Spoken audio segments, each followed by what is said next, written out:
Todos los comentarios, opiniones, posturas y anécdotas emitidas por los invitados son responsabilidad de ellos mismos y ajenas tanto a Javier Paniagua como al equipo de trabajo de este programa. Este es un programa de entretenimiento que tiene como único objetivo charlar sobre música, anécdotas e historias que puedan entretener, informar y en algunos casos inspirar a nuestra audiencia.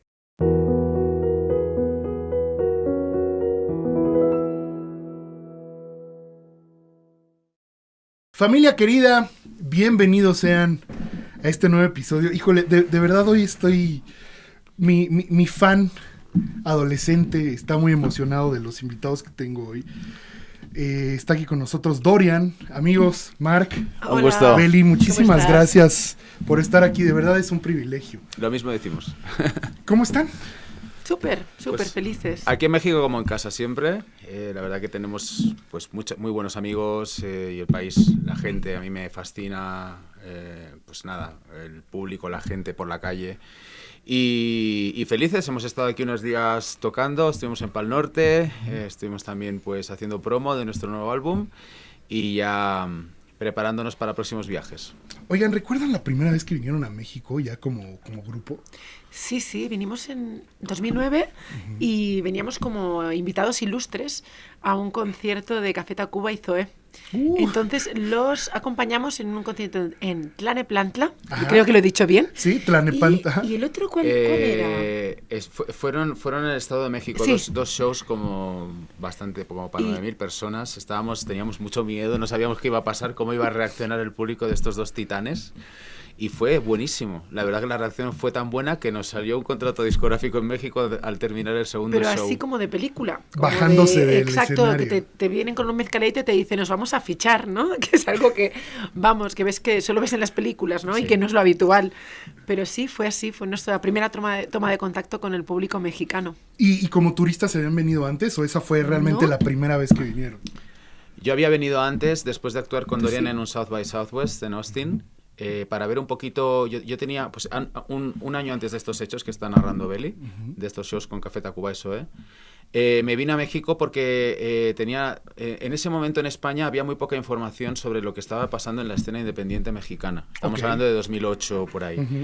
Pero yo sospechaba que estaban pasando cosas poderosas, ¿no? En el mundo mainstream sí que había conexión entre la industria mainstream española y la industria mainstream mexicana, pero en el mundo de la música alternativa no.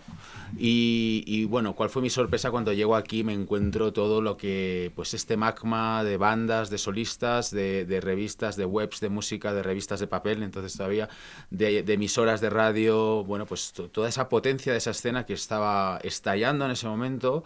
Y me enamoro del país, me enamoro del DF, me enamoro de la gente, y a través de un amigo pues bueno, estuve con Julieta Venegas, que me llevó a mi primera mezcalería, conocí a Tito de Molotov también, que en su estudio fue una plática maravillosa. Y ahí entro en contacto también con Sergio y León de Zoé y con el resto de la banda, donde ahí sí que se crea como una especie de flechazo instantáneo que dio nacimiento a una enorme y profunda amistad entre Dorian y Zoé, que se ha mantenido a día de hoy y que nos ha llevado a girar por varios países, a hacer canciones juntos.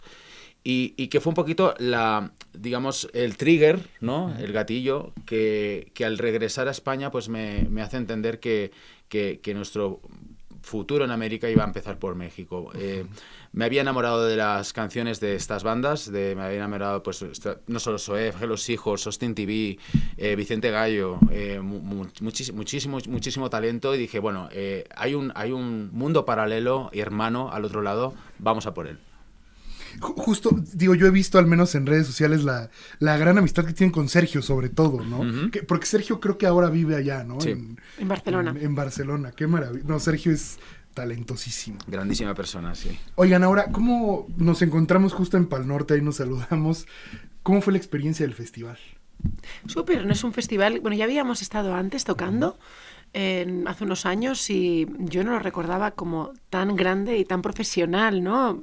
Me pareció hemos visitado bastantes festivales nosotros y me pareció uno de los más impactantes, o sea, un festival súper bien organizado, además muy ecléctico, que yo creo es muy bueno para la música, ¿no? Pues que tiene propuestas más mainstream, otras más independientes, nacionales también, o sea, súper interesante y sí, me quedé súper impresionada. Creo que Pal Norte se está convirtiendo en buena parte en una alternativa a Coachella, ¿no? Ya le puede mirar bastante de tú a tú.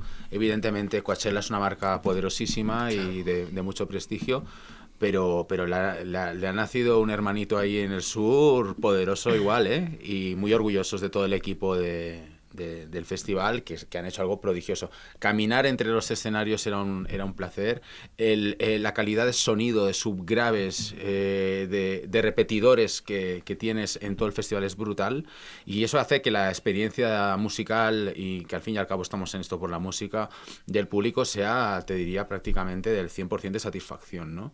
Extraordinario, y que siga. Oigan, ¿hay algún festival en el que sueñen tocar, pero que aún no hayan estado? Bueno, Pues mira, a mí los Lollapaloozas me gustaría tocar en ellos, ¿no? Porque como se enfocan mucho al cono sur, ¿no? Y tampoco hemos tocado en tantos festivales ahí en Argentina, en alguno que otro, pero sí que me haría ilusión. a mí me haría ilusión el Austin City Limits, Uf, que, bueno, me parece que conserva pues esa garra, ¿no? Bueno, pues de entrega a la causa alternativa, ¿no? Creo que ahí sigue. Pero por otro lado, hemos cumplido muchos sueños ya en nuestra vida. O sea, en el Fuji Rock de Tokio me gustaría. Eso Guau. me encantaría, Ahí, sí. ahí. debe ser una cosa Eso tiene que bárbara. ser una locura. Sobre todo el crossover cultural ha de Total. ser... Hemos estado un par de veces en Japón, sí, nos nos gusta mucho la encanta. cultura japonesa, pero ese Fuji sería... ¡Wow! Oigan, ¿han tocado en Rock al Parque en Colombia? No hemos tenido ocasión. En ¿Por Rock qué? al Parque no, Esa pero sería otro pendiente. en Colombia hemos tocado bastantes veces. Sí. Sí. Que dicen que en Rock al Parque es verdaderamente masivo. O sea, que Sí. hay 150,000 personas en un escenario, ¿no? Sí, estuve como público hace años y pude ver a Iria Kuriaki, por ejemplo, la gente volviéndose loca. Ahí en Colombia sí hemos estado en Stereo Picnic, hemos tocado un montón de salas y nada, siempre muy buen ambiente, claro. Bueno, amamos Colombia también. ¿Realmente sí encuentran una diferencia entre el público europeo y el latinoamericano? Yo creo que son muy... Bueno, yo hablo del español, sobre todo. El español y el mexicano son muy parecidos. O sea, y el latino en general, ¿no? Somos públicos muy encendidos, ¿no? Que nos gusta cantar, expresarnos, gritar, ¿no? Jalar. Y en eso somos muy, muy parecidos. O sea, igual hay alguna diferencia. Los mexicanos, por ejemplo, gritan mucho. Los gritones. O los Hace mucho- argentinos que corean. todo. Claro, ¿no? Cada uno tiene su Argentina, estilo, ¿no? una locura. Al español le gusta cantar, yo creo, ¿no? Se Sí. saben las letras y gritan fuerte, ¿no? Y también interactúan mucho. Mira, Sí. te voy a poner una anécdota. Hace un año ahora, más o menos, fui a Praga, República Checa, con Sergio Acosta de SOE, justamente. Bueno, nos escapamos a ver a una de nuestras bandas favoritas, Slowdive, Ok. banda británica de shoegaze, que nos encanta, ¿no? Y bueno, fuimos a una sala abarrotada de 800, 900 personas. Tampoco era muy masivo, pero estaba abarrotado. ¿Y cuál fue nuestra sorpresa cuando, o sea, mientras la banda estaba tocando, todo el mundo súper atento, pero terminaban de tocar y apenas aplaudían? Pero no porque no les estuviera gustando, es un tema de carácter. cuestión cultural, un poco, Para ellos sí. se aplaude al final del show, ¿no? Muy- Y muy claro, operístico, nosotros ¿no? estábamos ahí en medio así apretados. Conteniéndonos, ¿no? Y claro, compara eso con el grite. Son claro, un carácter de Europa del Este, ¿no? De unas zonas además donde caían al otro lado del telón de acero, donde no iban tanto las bandas de rock porque no se podía. Pues no hay esa cultura de eso, ¿no? de manifestarte física y verbalmente, ¿no? Con tu artista. Bueno, era sorprendente. Es un corte muy de música clásica. Correcto. Que se aplaude hasta el final. Más ¿no? fríos en apariencia, pero Claro. sus ojos no decían eso, ¿no? Estaban realmente por la labor de disfrutar del show. Oigan, felicidades por el Metropolitan. Gracias. Muchas Gracias. Es 13 de noviembre. Sí, Sí. 13 de noviembre estamos súper emocionados porque va a ser nuestro primer Metropolitan y bueno, sabemos lo que significa, ¿no? En esta ciudad, ¿no? Es un lugar emblemático y también, bueno, vamos a celebrar 20 años como banda ahí, entonces va a ser un concierto pues ya doblemente especial, ¿no? Porque vamos a hacer un recorrido, ¿no? Un poco a toda nuestra historia, tanto en México como personal, ¿no? De la banda y yo creo que va a ser una noche súper emocionante. Planean, invitados, planean. Bueno, vamos a hacer una producción, para empezar, una producción técnica especial para este show, tanto de luces como de escenografía. Por supuesto, claro, como mucha gente sabe, Dorian, tenemos muy buenos amigos en la escena mexicana por todos estos años de viniendo por aquí y en lo que hemos echado raíces. Entonces va a ser, pues, un buen repaso para todos estos años a través de nuestros amigos. Los que vamos a tener encima del escenario no van a ser pocos ese día. Y bueno, en definitiva, para mí, si eres fan de Dorian o te gusta alguna canción de Dorian, ven el 13 de noviembre al Metropolitan, porque posiblemente va a ser el mejor concierto de nuestra carrera en todos estos años viniendo a México a tocar en la República. Yo creo que no, yo no me lo perdería, porque estamos preparando una cosa muy bonita. Realmente el Metropolitan, sí les puedo decir, es uno de los venues más importantes, Sí. Pues a nivel, ya ni siquiera Ciudad de México, nacional. ¿Realmente pensaron en algún momento sí tener un impacto más allá de venues chiquitos en México? Bueno, nunca lo pensamos de forma inmediata, jamás, pero en nada relacionado con nuestra carrera, en realidad, ¿no? Tú vas haciendo, ¿no? Te pones tus pequeñas metas y, claro, nunca vas a imaginar, por ejemplo, algo que nos ha ocurrido recientemente, que vas a tocar en el Liceu de Barcelona, ¿no? En el Teatro del Liceu, ¿no? Claro, era impensable. O sea, no me lo podría haber planteado jamás en la vida, ¿no? Pero, claro, de repente hay una sucesión, ¿no? De acontecimientos, vas creciendo y poquito a poquito, pues sí, cada vez vas accediendo como a venues más grandes, ¿no? Y ahora pues ya estamos como mucho más acostumbrados, ¿no? Pero yo no olvido, ¿no? Por ejemplo, en el caso del Liceu es muy hermoso porque yo recuerdo, está como muy, muy cerquita del Sidecar, ¿no? Que es una banda, que es una sala pequeñita, chiquita, que yo recuerdo que ahí empezamos y una vez incluso pues hacíamos de teloneros de un grupo y ese grupo tenía una fila, ¿no? Y recuerdo que yo estaba impresionadísima, digo, yo algún día alguien hará una fila por mí, ¿no? O sea, yo sería feliz, ¿no? De que me pasara esto en aquel sitio tan chiquito y quién nos iba a decir, ¿no? Que unos cuantos años más tarde no estaríamos tocando ahí, sino enfrente, ¿no? En un lugar emblemático, entonces... Yo creo que en la vida y en el arte mucho menos, es muy soberbio hacer planes a más de 2-3 años vista. O sea, cuando la gente hace planes de vida a 10, 20 años, ¿no? Me parece, si no sabemos ni si vamos a estar aquí mañana. Entonces, hay un proverbio chino que me gusta mucho que dice, un viaje de 1000 kilómetros empieza con un primer paso. Y creo que ahí está la clave, ¿no? Tú ves haciendo pequeños pasitos y llegarás a hacer esos 1000 kilómetros a lo mejor. Pero si te planteas, digamos, objetivos muy ambiciosos, es bastante posible que la vida te decepcione. Así que lo mejor es ir haciendo pasos, disfrutar mucho del camino, no frustrarte cuando algunas cosas no te salen a la primera, tanto a nivel artístico como a nivel de impacto, ¿no?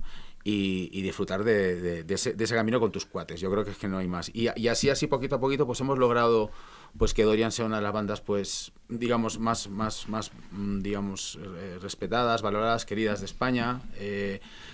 Junto con otras bandas de nuestra generación pusimos patas arriba a la industria musical española y sin haber sonado nunca en canales masivos de radio comercial, se ha vuelto normal que bandas de escena independiente sean número 1 de ventas en nuestro país. O sea, se produjo un efecto Nirvana, entre comillas, en los 2000 y hasta ahora se mantiene en nuestro país. Y bueno, pues qué bonito haber contribuido a todo esto, ¿no? Pues ya es mucho. Oigan, justo hablando de España, ¿qué está sucediendo ahorita? A ver, obviamente se ve el mainstream, ¿no? Desde México, obviamente todo el urbano, pero en la escena indie, alternativa, ¿qué está pasando? Yo creo que es una escena muy consolidada. O sea, nosotros lo hemos vivido en primera piel, ¿no? Porque yo creo que somos un poco, pues, adalid, ¿no? De esta escena, porque era una escena, pues, muy chiquita, ¿no? Como muy minoritaria y fue creciendo, ¿no? Digamos, paralelamente al parque de festivales. En España hay un parque de festivales, ¿no? Como muy bien asentado, ¿no? Desde hace muchos años en toda la península, que lleva a todos lados, ¿no? Y eso, claro, es una forma de difundir una música que tampoco tiene canales de difusión como más convencionales, como decía Marco, más masivos o más comerciales, muy heavy, ¿no? Entonces, eso sigue siendo estando muy sano. Entonces hay muchas bandas, mucha música en directo, hay, ¿no? Toda esta pues escena, ¿no? Todo este escenario, ¿no? Para poder como divulgar esta música que está muy muy asentado desde hace unos años, ¿no? Y continúan habiendo bandas, ¿no? Como nosotros, como Love of Lesbian, como Vetusta Morla, ahora más reciente como Arde Bogotá o como Viva Suecia, ¿no? Que son bandas que continúan, ¿no? Haciendo esta música y además para un público pues muy masivo, ¿no? Y yo creo que por ello nos tenemos que sentir muy orgullosos, ¿no? De haber conseguido esto. No, y por decir, perdón ahí, Marc, por decir, hay bandas como Ar de Bogotá, justo que ya hicieron un Wisin ahorita, ¿no? Sí, O sea, esto es muy bonito. Ya es una locura. Y en un orden más underground, más de subsuelo, hay un resurgir total del concepto banda. También. Después de unos años donde, bueno, pues ha habido mucho cantante con playback y mucha, bueno, pues un cierto cambio de paradigma, ¿no? Lo cual siempre es bueno y refresca en lo que es la arte escénica, que es la música. Parece que los chicos muy, muy jóvenes quieren volver a ver bandas echando electricidad, sea con un discurso más contemporáneo o más clásico, pero por ejemplo hay un resurgir del post-punk, pero adaptado en letras a las angustias de los chicos de hoy en día, en bandas como Alcalá Norte o Carolina también en Durante. el indie rock, pues a Carolina Durante. O sea, es muy curioso porque los que están llenando recintos son chicos, público muy joven, y luego también te destacaría un cierto boom de los grupos de chicas. O sea, Sí. Claro, quiero reivindicar las a las mujeres mujeres de Súper España importante. que están metiendo mucha caña, Sí. tanto en el Ginebras, pop como en el cariño, que además underground. también están viniendo aquí a girar Sí. a México, que eso es como súper necesario, ¿no? Porque además cuantas más bandas de chicas haya, más chicas, ¿no? Se animarán a Exacto. hacer música, ¿no? Porque tiene este efecto llamada y en ese sentido están cada vez Sí. más fuertes, sí. También sigue bastante viva la escena trap, la escena electrónica está potente. Hay un underground ahí de DJs jovencitos metiendo tecno oscuro, pero muy bien. O sea, bueno, Sí. por hacerte un mapa un poco general, Claro, ¿no? claro. Mi sensación es que hay espacio para todos Sí. un poco, ¿no? Que es un momento como muy ecléctico y muy sano en muchos ámbitos, ¿no? Y que además tiene un público muy transversal.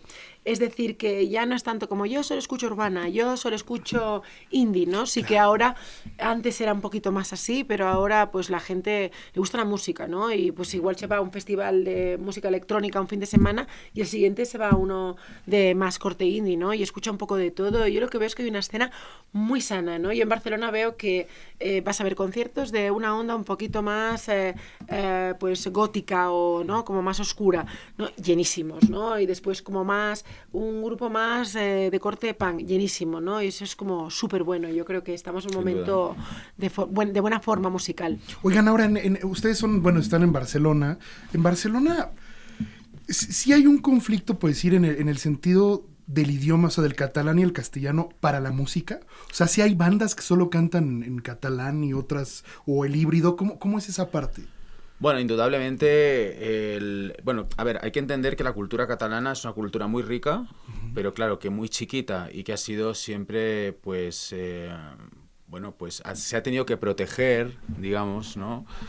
Tanto pues de otras culturas más fuertes que tiene alrededor, o como la francesa o la española, ¿no? O hispana, ¿no? Pero, al mismo tiempo es un idioma, el catalán es un idioma romance que surgió al mismo tiempo que el francés, que el italiano, que el español. O sea, nos une la misma trayectoria histórica. Era el latín bárbaro, barbarizado, que nació del desmembramiento del Imperio Romano, ¿no? Entonces, nos une la misma historia, pero siendo Cataluña un territorio de entre 7 y 8 millones de habitantes, mucho más chiquito. Entonces, ¿qué pasa? Que se ha hecho mucho proteccionismo desde las instituciones públicas en general de lo que es la cultura, la literatura o la música expresada en catalán, lo cual hace inevitablemente que la parte política impregne un poquito todo eso. Ahora bien, hay muchos artistas que se expresan en catalán y que van a su bola, por decirlo algo, son independientes, y en Cataluña también hay artistas, escritores o cantantes que se expresan en español, y los hay que son en las dos lenguas. Por ejemplo, Dorian tenemos 2 canciones en catalán, porque también es nuestra lengua, claro, y la amamos, y una tercera que viene en camino. Entonces, para mí es importante cada X tiempo hacer una canción en catalán, porque amo mi lengua, es la lengua con la que hablo con mi papá y con la que hablaba con mis abuelos y abuelas, pero bueno, nos expresamos mayormente en español, pues porque nos salió así, y también pues porque vamos por muchos lugares del mundo, ¿no? Así que bueno, impregna, pero se convive en total armonía. Al fin y al cabo, el mundo de la cultura es un mundo friendly, claro, ¿no? Claro. Sí que es verdad que en estos últimos años, con todo el conflicto político que fue muy fuerte, pues estaba todo un poco más exacerbado, pero la verdad es que en el mundo de la cultura, afortunadamente, nos salvamos de estos pleitos. Oigan, ¿ustedes consideran que el artista, digo, de cualquier disciplina, ¿no?, tiene una responsabilidad con la sociedad? Yo, pues, en mi opinión, creo que no necesariamente. Pienso que Sí que es verdad que estás en una posición privilegiada, ¿no? En la que se te escucha, en la que lanzas un mensaje. Pero pienso que es una cuestión muy personal, ¿no? De cada cual, ¿no? De lo que quiere lanzar al mundo. Habrá personas que se sientan más cómodas hablando de pues, cuestiones más íntimas, más personales, ¿no? Que también es una forma de hacer política, claro. Porque al final eso también es social, de alguna forma, ¿no? De lanzar mensajes, aunque sean como más enfocados en un ámbito como más íntimo. Y habrá otros que sí, pues yo qué sé, ponte Residente, ¿no? Pues que sí que tiene esta vocación, ¿no? Como más de decir de forma más literal, ¿no? Pues cuestiones mucho más políticas. Pero yo no creo que sea obligatorio, de alguna forma. Creo que tiene que ser una cosa natural que surja de cada cual. Claro.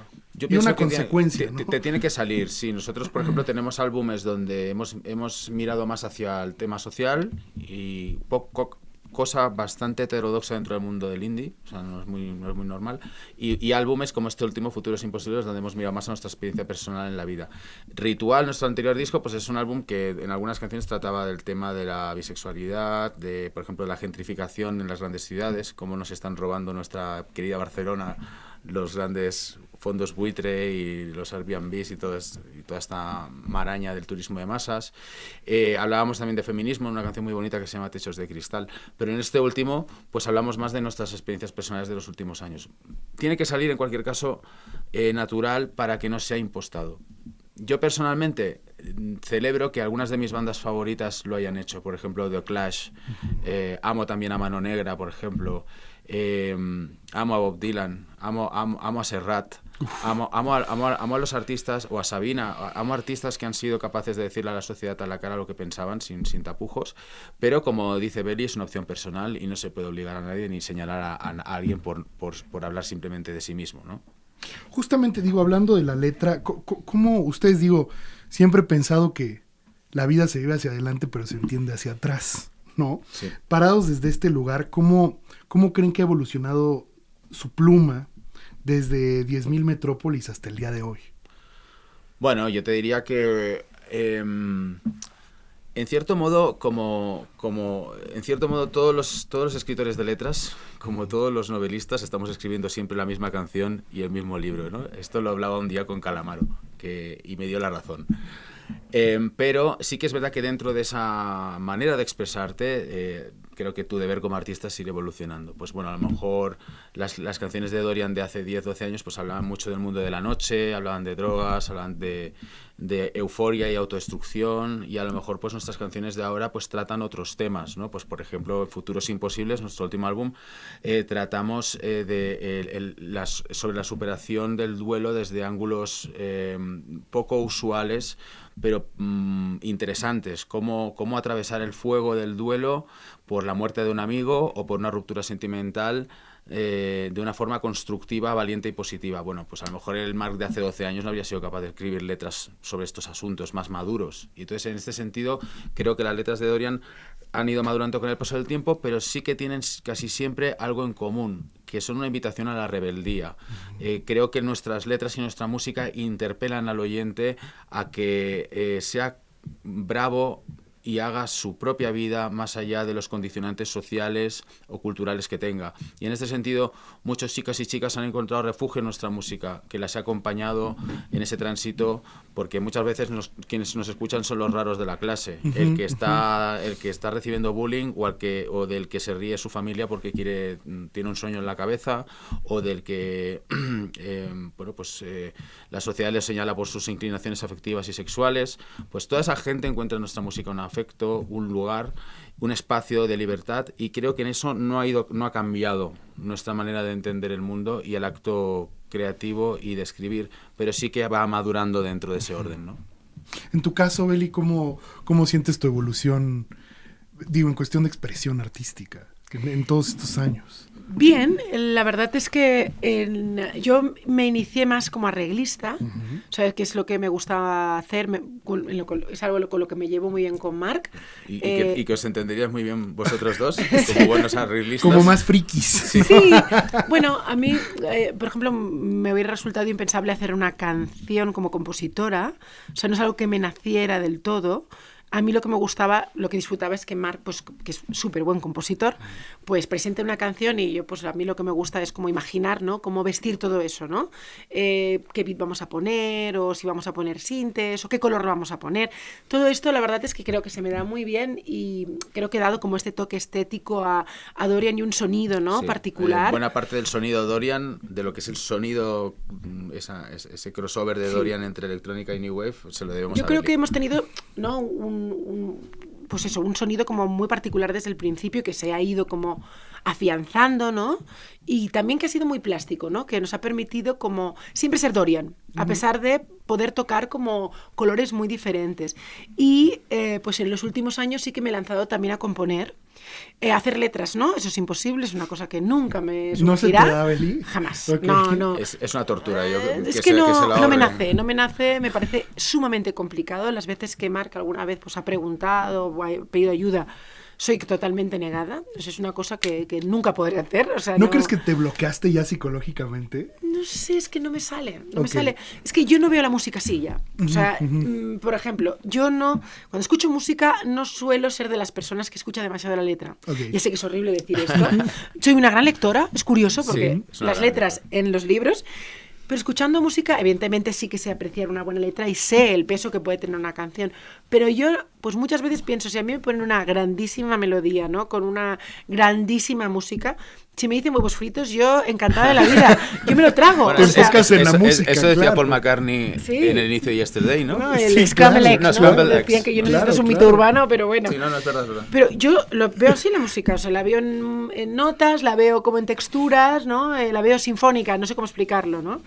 Pero sí que he hecho el ejercicio de hacer, de componer melodías, ¿no? Que luego Marc pone en letras, ¿no? Y hacer canciones más terminadas, Sí, o sea, ¿no? de un tiempo a esta parte, Sí. en Dorian tenemos la suerte de tener 3 compositores.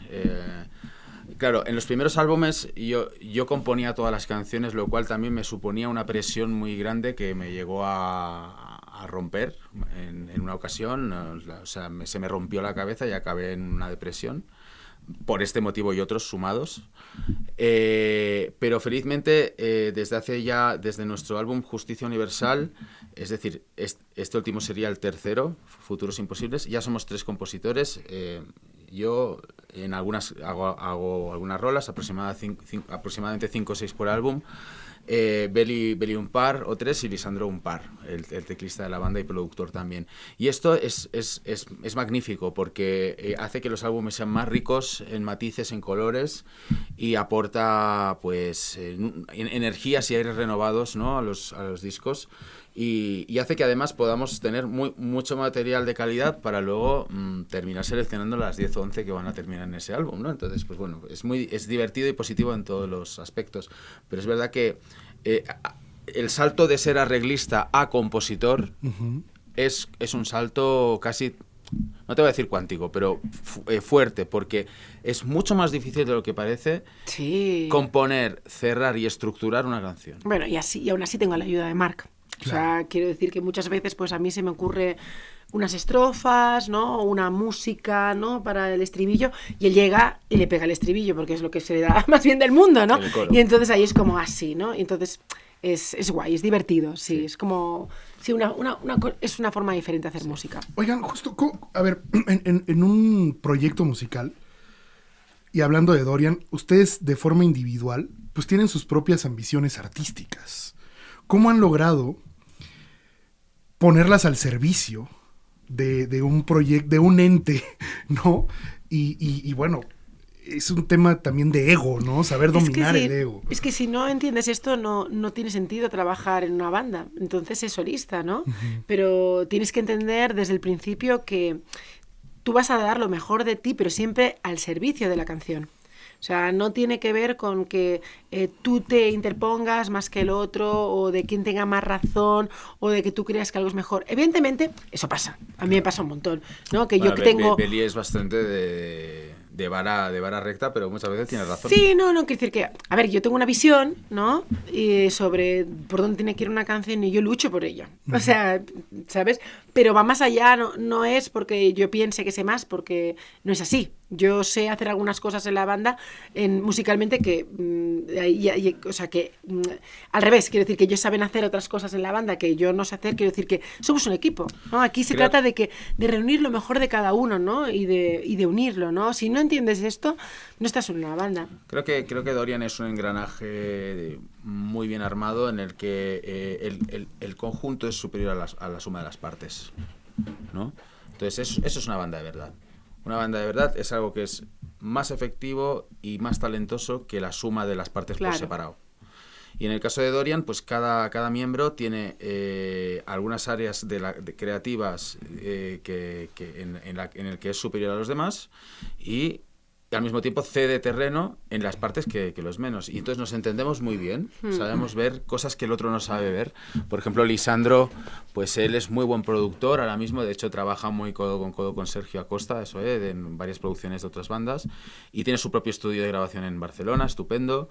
Beli, como venimos diciendo, pues tiene el oído muy fino y es muy buen arreglista. Yo soy más, pues se me da muy bien pues, el mundo de la composición, la estructura, y bueno, al final pues todos sumando, pues logramos hacer algo pues que está bien, ¿no? Y eso es importantísimo. Y lo que hablabas de los egos, el narcisismo, el ego, tú siempre tienes que pensar desde dónde estoy hablando, desde dónde estoy pensando. Estoy pensando desde el narciso que llevo dentro, es el ego, que es una energía positiva, pero que si se te va de las manos se convierte en Darth Vader. Es la fuerza, ¿no? Depende de cómo la manejes, la usas para el bien o para el mal. O estoy hablando desde la conexión que tenemos todas las personas con el universo, ¿no? Con la supraconciencia, ¿no? O sea, con lo importante de la vida. Cuando tú te desprendes de eso en la sala de ensayo o en el estudio de grabación, cuando te desprendes de ese narciso que llevamos todos dentro y empiezas a hablarle a lo de arriba, ¿no? A la fuerza más pura, de repente estás trabajando a favor de la canción, no a favor de tu imposición o de lo que tú ves. Entonces empiezas a ver las cosas de forma más cristalina, más clara, y eso siempre hace que la canción termine ganando, obviamente. Así que bueno, así seguimos. Creo que estamos en un buen momento personal. Y hay que trabajar muy bien la comunicación, claro, ¿no? Sí. Cómo dices las cosas, ¿no? Cómo te comunicas con el otro, aprender a ceder también, ¿no? Por ejemplo, a no imponer jamás, ¿no? Claro. Como que todo el mundo esté convencido, o sea, que a todo el mundo le guste el camino que estás siguiendo, ¿no? Sí, sí. En Dorian tenemos una norma desde hace unos años que es cuando alguien tiene digamos un arranque de agresividad con un compañero, tiene que pedirle disculpas automáticamente y el otro tiene que perdonarlo. De este modo se cortan futuros incendios, porque muchas bandas acaban estallando porque se suman muchos pequeños pleitos que acaban haciendo un enorme pleito lleno de desafecto y de agresividad y de rencor, que acaban haciendo que muchos grupos estallen y no se sabe muy bien por qué. Justo les quería preguntar eso. Digo, además de la experiencia propia que tienen con su proyecto, pues les ha tocado atestiguar la carrera de muchísimas bandas. Desde su punto de vista, ¿por qué las bandas truenan? Porque hay bandas que subsisten y otras que no. Yo creo que la mayor parte de casos es por cuestiones externas, ¿eh? O sea, no creo que sea... Es decir, porque no les va bien, ¿no? Y claro, si no te va bien, si no tienes la repercusión que tú quieres, si no tienes el público, si no tienes el dinero para financiar tus proyectos, pues es más fácil que haya conflictos, ¿no? Y hay que creer mucho, ¿no? Hay que creer mucho en tu proyecto y no es por falta de talento, ¿no? Sino por causas externas. Igual las modas cambian, de repente pues hay sonidos que se ponen de moda y dejan de estarlo y las bandas no saben adaptarse o a ver, no es que se tengan que adaptar, pero quiero decir... o las bandas no saben adaptarse a los nuevos tiempos, es un tema peliagudo. Bueno, también está todo el tema también personal, ¿no? Que también hay que saber llevarlo, porque muchas veces las bandas truenan porque no se aguantan, porque no se soportan, porque bueno, es normal, ¿no? Son como familias, son carreras muy largas, ¿no? En la que compartes muchísimo, pasas más tiempo con tus bandas que con tu propia familia, entonces también tienes que saber aprender a gestionar eso, ¿no? Y igual también nosotros todavía surgimos de un momento en el que hay mucha banda, ¿no? Y en el que lo colectivo estaba más en boga, ¿no? Yo creo que ahora, por ejemplo, el modelo de música es un poco más individual, que tampoco tiene nada de malo, pero es más, yo tengo un proyecto, ¿no? Y colaboro con mucha gente, ¿no? Pero yo soy un poco el eje, ¿no? Y igual el carácter de la gente de ahora es más individualista, ¿no? Pero... Personalmente estoy muy orgulloso y feliz de estar en una banda. Creo que llevar una carrera solista longeva, a menos que tengas un gran equipo alrededor, tiene que ser muy solitario y muy duro. Nos hemos apoyado emocionalmente mucho los unos en los otros cuando hemos estado mal en lo personal y no sé, creo que hacer ese camino solo o tener que tomar decisiones sobre tu carrera tú solo, no sé, sin otro punto de vista, no sé, a mí me parecería duro, pero como decía Beli, porque venimos de un mundo en el que lo que hacías cuando tenías 15, 20 años era montar una banda con tus cuates y ponerte a hacer ruido en un local, ¿no? Oigan, ahora, evidentemente los fans pues vemos toda la parte musical de los artistas, pero siempre hay un detrás de, ¿no? Quisiera platicar de cuáles son las tareas extramusicales que tienen que gestionar como banda y cómo han delegado esa parte entre la banda. Pues muy buena pregunta. Sí, en nuestro caso, pues muy buena pregunta porque nosotros somos una banda muy autogestionada. Entonces, yo creo que eso también es el secreto un poco de nuestra longevidad. Yo lo pienso porque hemos sido muy independientes. Entonces hemos podido como crecer a nuestra manera al margen un poco de eso, pues de modas o, ¿no? O de grandes empresas, ¿no? O hemos dependido más de nuestra música y de nuestro público. Entonces yo creo que hemos también vivido como muchas transformaciones en la industria musical y de alguna forma un poco, digamos, obligada, pues hemos tenido que estar muy alerta, ¿no? Y participar mucho de ello, ¿no? El hecho de tener que dirigir tu carrera también te obliga a estar muy al pendiente de cosas que no son musicales. Yo creo que eso es fundamental y yo creo que todo artista tendría que tener estos conocimientos y no perderlos de vista porque los artistas también tenemos un carácter un poquito, ¿no? A veces como un poquito despreocupado o que nos gusta vivir como al paralelos, al margen, ¿no? Somos como muy poéticos, ¿no? Y nos gusta estar como en nuestro mundo, ¿no? Y creo que si tú quieres durar en esta industria tienes que continuar teniendo un pie en el suelo, ¿no? Y nosotros nos hemos visto obligados a aprender muchas cosas, pero que creo que han jugado mucho a nuestro favor, ¿no? Entonces, por ejemplo, pues en nuestro caso, tenemos nuestro manager, con quien tenemos una empresa, y él tiene su propio equipo, y nosotros pues tenemos que estar muy al corriente de muchas cosas del día a día, ¿no? Que son un poco pesadas, pero pues nos gusta pues estar al corriente pues de cuestiones de marketing, ¿no? De cuestiones de comunicación, ¿no? Cuestiones de redes sociales también, ¿no? De muchísimos ámbitos logísticos, ¿no? Que yo creo que han resultado muy beneficiosos al final para nuestra carrera. A mí, por ejemplo, me gusta mucho el mundo de la prensa y entonces pues hago un poco de eje entre Dorian, nuestra oficina de Madrid, y las distintas oficinas de prensa que tenemos en los diferentes países, pues de Estados Unidos, México, Colombia, Argentina, Perú, donde tenemos sedes fijas. Y me gusta mucho pues entender cómo funciona la prensa de cada país, cuáles son los medios fuertes, los no tan fuertes, los prestigiosos.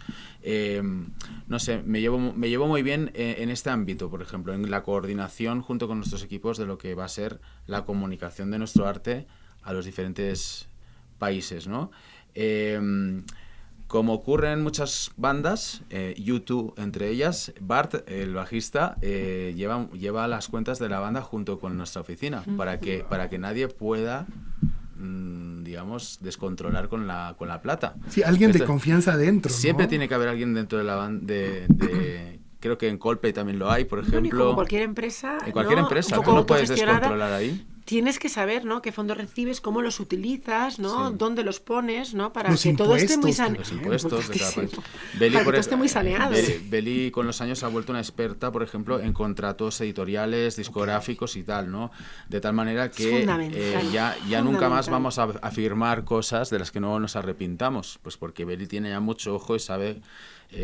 ha hecho ese esfuerzo y desde aquí pues si nos estás viendo como artista o estás empezando una carrera en la música, debes aprender derecho, porque si no te tomarán el pelo, te robarán la plata, y si no sabes o tienes pereza, siempre antes de firmar cualquier contrato, gastarte un poco de plata en que un experto te lo mire y te asesore. Esa pequeña plata que te vas a gastar, $300, 400 como mucho, lo mismo te hace ahorrar miles y miles a lo largo de tu carrera, porque no firmarás algo una cláusula que no estás entendiendo bien y que ahí está la clave la madre del cordero, como decimos en España. Entonces, dentro de Dorian Belli es un poco la sabueso que sabe ver dónde está la trampa a veces, o la medio trampa, ¿no? Digamos, tampoco vamos a ser malos, dentro de los contratos.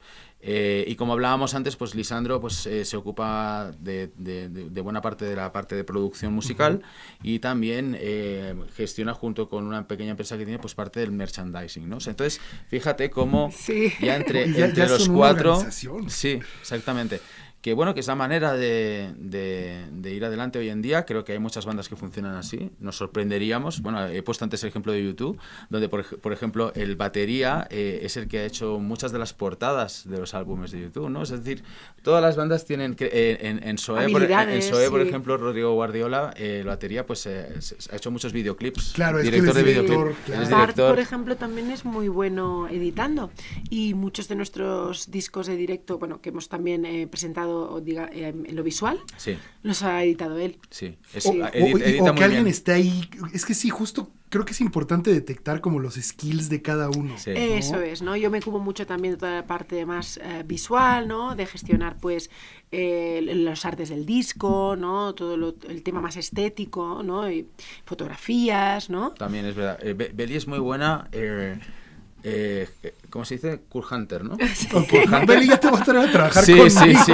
Oye, ella ha encontrado jovencísimos directores de videoclip, pero que luego han resultado talentosísimos, productores de musicales que empezaban y luego han sido, bueno, pues que ahora trabajan con Zetangana, con Rosalía, ¿no? O sea, con lo más bestia.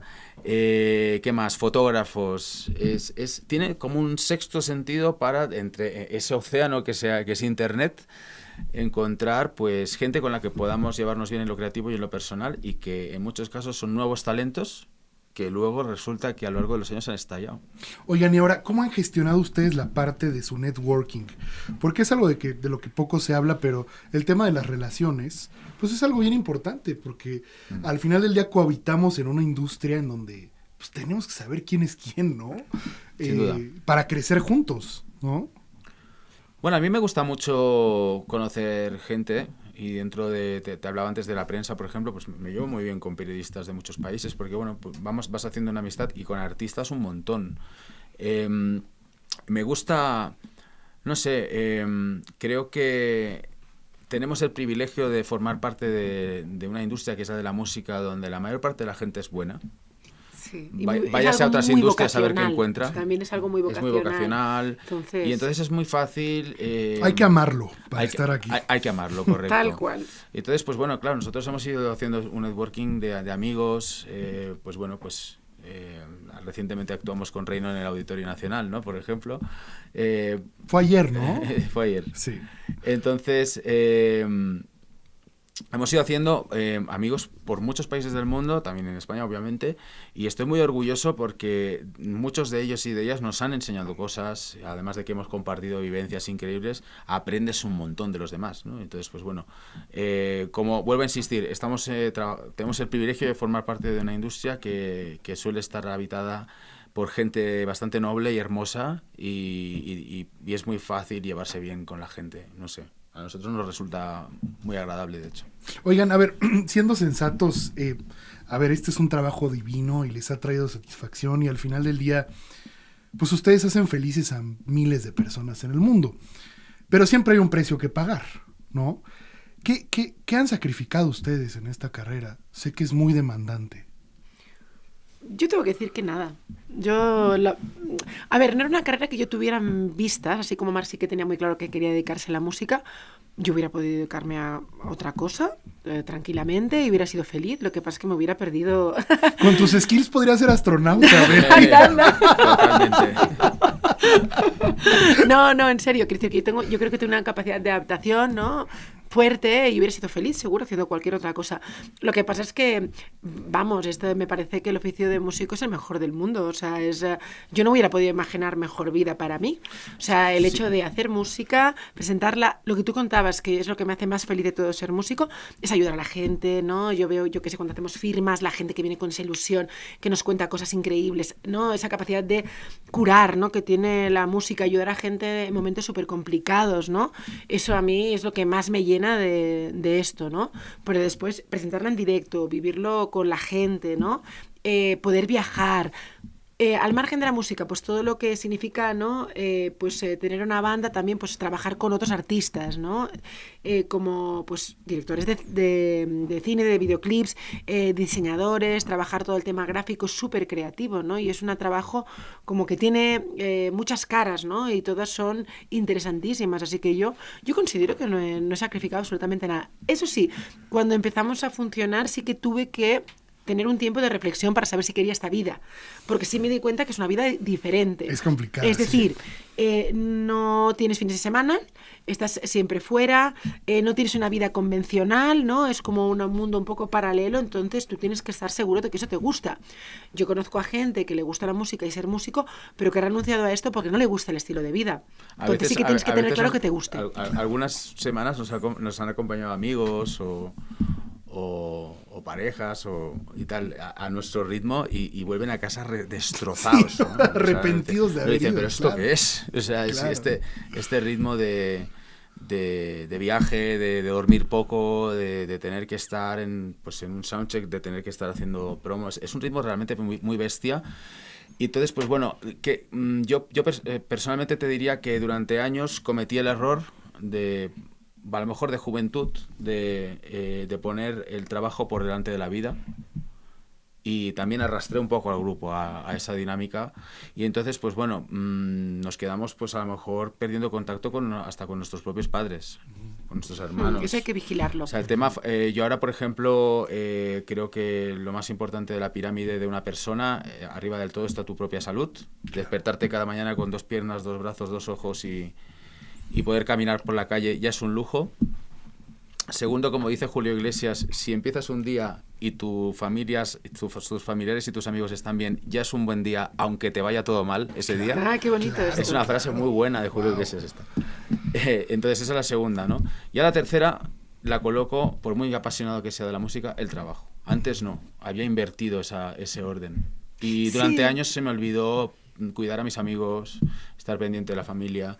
Ahora no, ahora lo que hacemos con Dorian es guardar espacios, meses, X semanas al año para poder dedicarnos a estar mucho con los nuestros, y luego de repente pues le metemos una buena traca de 4 o 5 meses, claro que sí, hay que estar, pero sin olvidar guardar espacios ahí en medio también para estar con los nuestros. Yo creo que ahí estamos encontrando un equilibrio donde todos estamos más felices, donde nuestros amigos no nos borran de la agenda de teléfonos, porque ya nos borraban los amigos de su agenda, y donde podemos disfrutar de nuestras familias. Eso te lo da también la madurez.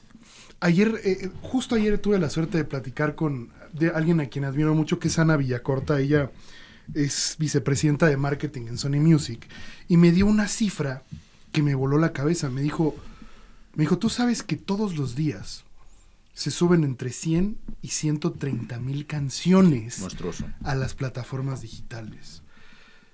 Desde mi muy humilde lectura, creo que ya estamos viviendo una sobreoferta de música. ¿Ustedes creen que impacta esta sobreoferta en la calidad de la misma música? Es posible, claro, antes había más filtros, ¿no? O sea, que también a mí no me parecía del todo bien, porque yo creo que es guay tener como un lugar en el que tú presentes lo que quieras y lo escuche quien quiera y que ellos elijan, ¿no? Pero sí que hay una sobredosis de música, ¿no? Y más que, no sé si digamos, eso afecta en la calidad de lo que tú pues presentas, eso sí que no lo sé.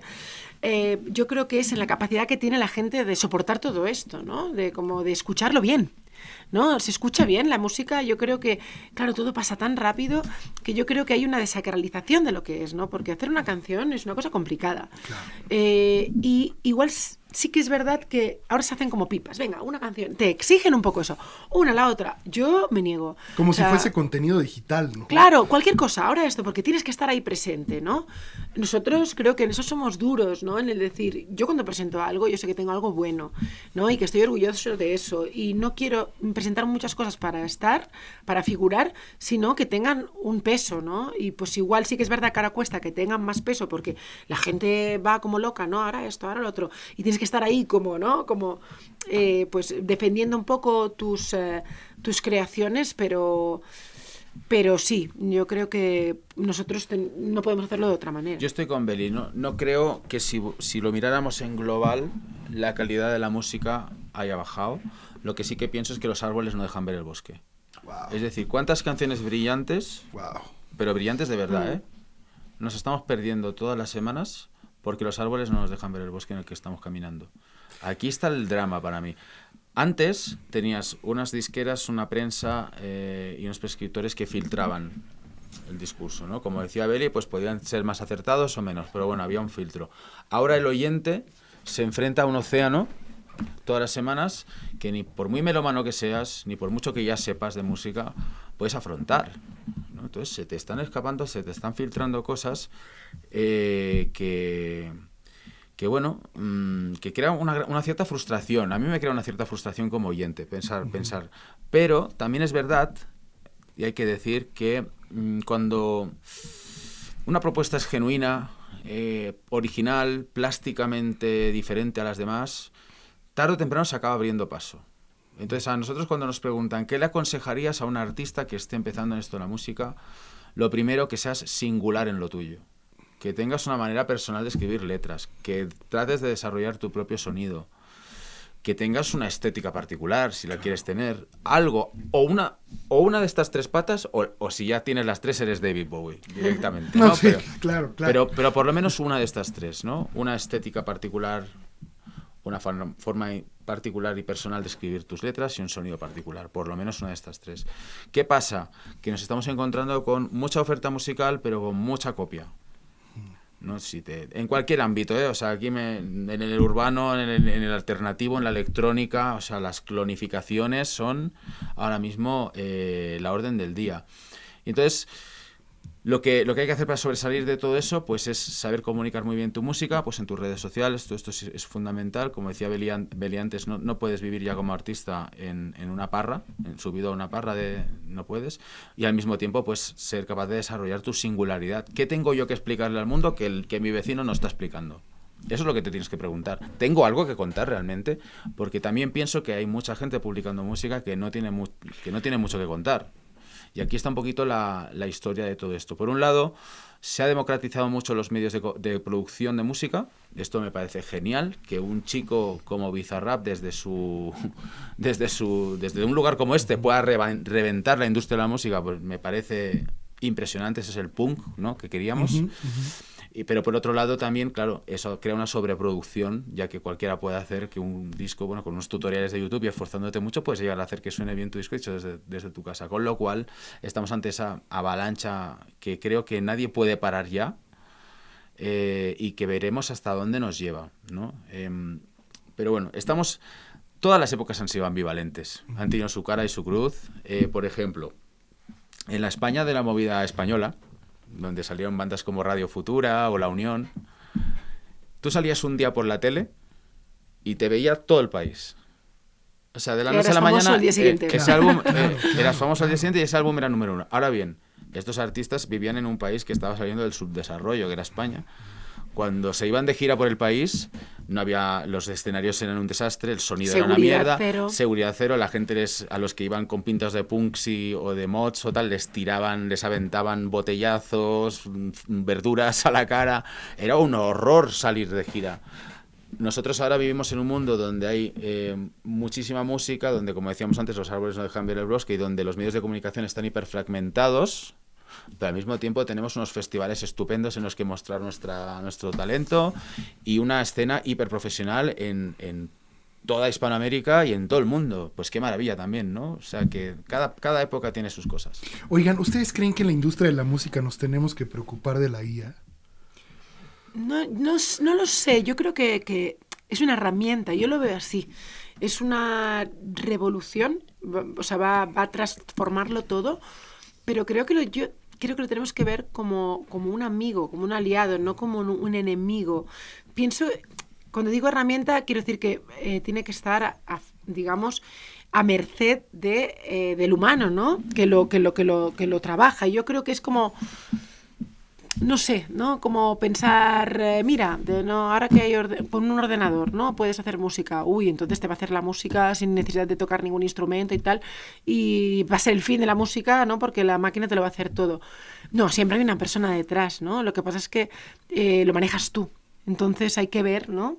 Yo creo que hay que estar atentos y aprender de esa nueva tecnología para utilizarla a nuestro favor. Yo lo veo así. Yo a día de hoy te diría, pensemos en hoy y hagamos un futurible sobre este asunto. A día de hoy la IA lo que hace es cruzar datos. Por lo tanto, tú le dices a la IA, quiero un tema que con una base de drum and bass, pero con una melodía de los Beatles. Y te lo hace. Puede salir algo interesante de ahí, ¿por qué no? Pero está cruzando datos, no es genuino. Las notas que te va a poner son lugares comunes, porque es una máquina, no tiene sentimientos. Las canciones verdaderamente genuinas, las que pegan y llevan décadas sonando, al igual que los últimos grandes éxitos de bandas de los últimos años o de solistas, las que son genuinas de verdad surgen del desgarro, de la alegría, del dolor o de lo que sea genuino de la experiencia humana. Y eso hace que el acto compositivo, la forma de componer, se deslice fuera de los canales que una máquina puede llegar. ¿Me explico? Todavía hoy en día. O sea, no creo que una máquina pueda hacer hoy en día una canción que yo no pudiera detectar como hecha por una máquina. Es decir, siempre olerá al lugar común por algún lado. O sea, o dicho de otro modo, una canción totalmente genuina, original y brillante la detectaría y a lo mejor el intento de la máquina me costaría más, pero algo me olería chamusquina. Dicho esto, ¿podremos llegar a hacer, a la velocidad que va todo, que la máquina tenga algo parecido a los sentimientos y a la experiencia personal en el mundo y pueda llegar a generar algún día eso? Ya lo veremos. A día de hoy mi lectura es la que te acabo de decir. Oigan, antes de cerrar, quisiera entender cómo fue el ecosistema musical que les tocó a ustedes pues al principio de los 2000, cuando empezaron el proyecto, en España puntualmente. Pues un ecosistema interesante, pero muy precario, ¿no? Porque como te comentaba antes, nosotros venimos de una escena, ¿no? De muy poquita gente, ¿no? Como muy minoritaria, que no teníamos ninguna industria alrededor, ni medios, ni nada, ¿no? Ahora se ha profesionalizado todo mucho. Eso sí que era una escena, al menos en nuestro caso, pues muy vibrante, ¿no? En Barcelona, pues cuando nosotros surgimos, había una eclosión de la música electrónica, ¿no? Cultura de clubs, el sonar, ¿no? Barcelona, yo creo que era muy puntera en aquel momento, ¿no? Y nosotros pertenecíamos a eso. Nosotros salíamos a las raves, íbamos a los clubs, ¿no? Y al mismo tiempo también había una escena independiente musical, ¿no? Donde recibíamos como grupos, ¿no? Que teníamos Inglaterra también muy cerca, ¿no? Como más de corte de guitarras, ¿no? Muy cantado en inglés. Y pues nosotros surgimos ahí, ¿no? Yo creo que la novedad que nosotros aportamos en ese momento fue cantar en español, porque la mayor parte de bandas que existían entonces eran muy de corte anglo. Entonces, aquí también pasaba, ¿no? Sí, totalmente. Claro, cantaban totalmente. en inglés, ¿no? Y nosotros sí que tuvimos muy claro desde el momento que queríamos cantar en español y también que queríamos aportar, pues, más allá de lo anglo, ¿no? Y de la música electrónica que escuchábamos, pues, algo nuestro, ¿no? De nuestro país, ¿no? Nosotros, pues, éramos muy fans, pues, de la movida madrileña, ¿no? De la movida de los 80 en España. Entonces, también teníamos esos referentes, ¿no? Que habían sido muy pioneros en su momento. Y yo creo que de esta tradición, ¿no? Pues de ahí surgió Dorian un poco. Oigan, y fuera de Barcelona, en España, ¿qué ciudad creen que los entendió mejor? Madrid. Bueno, Madrid, sí. Que yo para mí es ciudad hermana del DF, son como, siempre digo que son como dos... Cuando voy, siento que estoy aquí. Sí, la vibra de la gente sí. es muy parecida, la verdad, que lo dice mucha gente. Vivimos ahí nosotros también. Ah, ok. Sí, vivimos... Estuvimos 5 años. 5 ahora años. estamos en Barcelona, pero Y yo pienso que si no hubiéramos ido a vivir a Madrid, igual no se hubiera ido tan bien, ¿eh? También te lo digo, porque... Estaba muy centralizada la industria todavía. Sí. No. España es un país bastante peculiar en este aspecto porque tiene dos polos, Barcelona y Madrid. Por ejemplo, la prensa más prestigiosa musical estaba en Barcelona, mientras que la industria estaba en Madrid. Las grandes disqueras estaban en Madrid. Barcelona ha sido muy pionera en el mundo de los festivales internacionales, como Primavera Sound o Sonar. Madrid se quedó más atrás, pero en cambio Madrid tuvo la movida española, Barcelona ahí fue... O sea, como que son dos polos que se retroalimentan y dan riqueza al país. Así como otros países como Francia o el mismo México pueden estar muy centralizados en sus capitales y luego irradian. En España tenemos estos dos polos pues que se retroalimentan y irradian al resto del país, ¿no? ¿En qué álbum creen que artísticamente dieron ya el salto de identidad en Dorian? Yo creo que en nuestro tercer álbum, La Ciudad Subterránea, que fue el primer álbum de Dorian publicado aquí en México, donde están canciones como La Tormenta de Arena o Paraísos Artificiales, muy queridas por nuestro público a día de hoy también, y muchas otras. En ese álbum encontramos un poquito la quintesencia del sonido de Dorian, que es una esencia new wave y post-punk a la que actualizamos a través de la electrónica y al mismo tiempo hicimos sonar con muchísima potencia a través de los sintetizadores. Es decir, la fuerza estaba en los sintes, pero los hicimos sonar como guitarras eléctricas. En esa época estaba pegando muy fuerte Justice y propuestas electrónicas pues muy cañeras, y nosotros quisimos trasladar esa fuerza al mundo de la canción, menos abstracto, ¿no?, que la electrónica de baile, y creo que lo conseguimos con este tercer álbum, con la Ciudad Subterránea. Nuestros dos primeros discos todavía renqueaban un poquito de producción, aunque tienen canciones muy conocidas también, como Cualquier Otra Parte, que es uno de nuestros estandartes. Creo que es con La Ciudad Subterránea que, como te decía, pues fue muy bien acogido aquí en México, donde encontramos nuestra esencia y nuestro sonido, y bueno, pues a partir de ahí ya fuimos desarrollando. ¿Y cuál es el que más trabajo les costó sacar? Porque siempre hay un álbum que dices, es que no fluye, ¿no? Bueno, más que no fluya, yo siempre digo que, claro, todo responde a un momento vital, ¿no? Y a veces pues tienes ganas de dejarte llevar y hacer lo que se te da mejor, ¿no? Y con lo que te sientes cómodo. Y a veces tienes ganas de experimentar, ¿no? Y de ponerte límites y hacer cosas diferentes y ponértelo un poco más complicado, porque de ahí pueden salir cosas muy interesantes que también vas a integrar de una forma más natural en el futuro. Entonces, yo más que pensar en álbumes que me hayan dado más trabajo, son álbumes en los que igual pues que me he roto un poquito más la cabeza porque quería como indagar, ¿no?, en formas de hacer las cosas diferentes a las que habíamos hecho. Yo creo que igual los dos discos en los que nos arriesgamos más o buscamos cosas distintas, igual es La Velocidad del Vacío y Ritual. Okay. Yo creo que esos son los...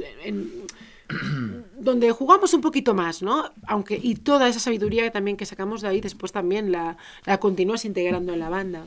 Sí, La Velocidad del Vacío es un álbum, por cierto, grabado aquí en México en 2014, bueno, por ahí, 2013, ¿sí? 12. Es un álbum que juega con la psicodelia, con el rock crepuscular. Tiene canciones como El Temblor o Los Amigos que Perdí, que son dos de los estándares también de la carrera del grupo, producido por Phil Vinal, el productor de Soe y Placebo, entre otros. Pero luego está, como dice Beli, Ritual, que es un álbum donde nos abrimos por ejemplo, a colaborar con artistas del trap, como Pin Flaco, con artistas de la cumbia, como Lido Pimienta, ¿no?, muy en la onda de Bomba Estéreo. Hay rap, trabajamos también con Alice, productor de Z Tangana.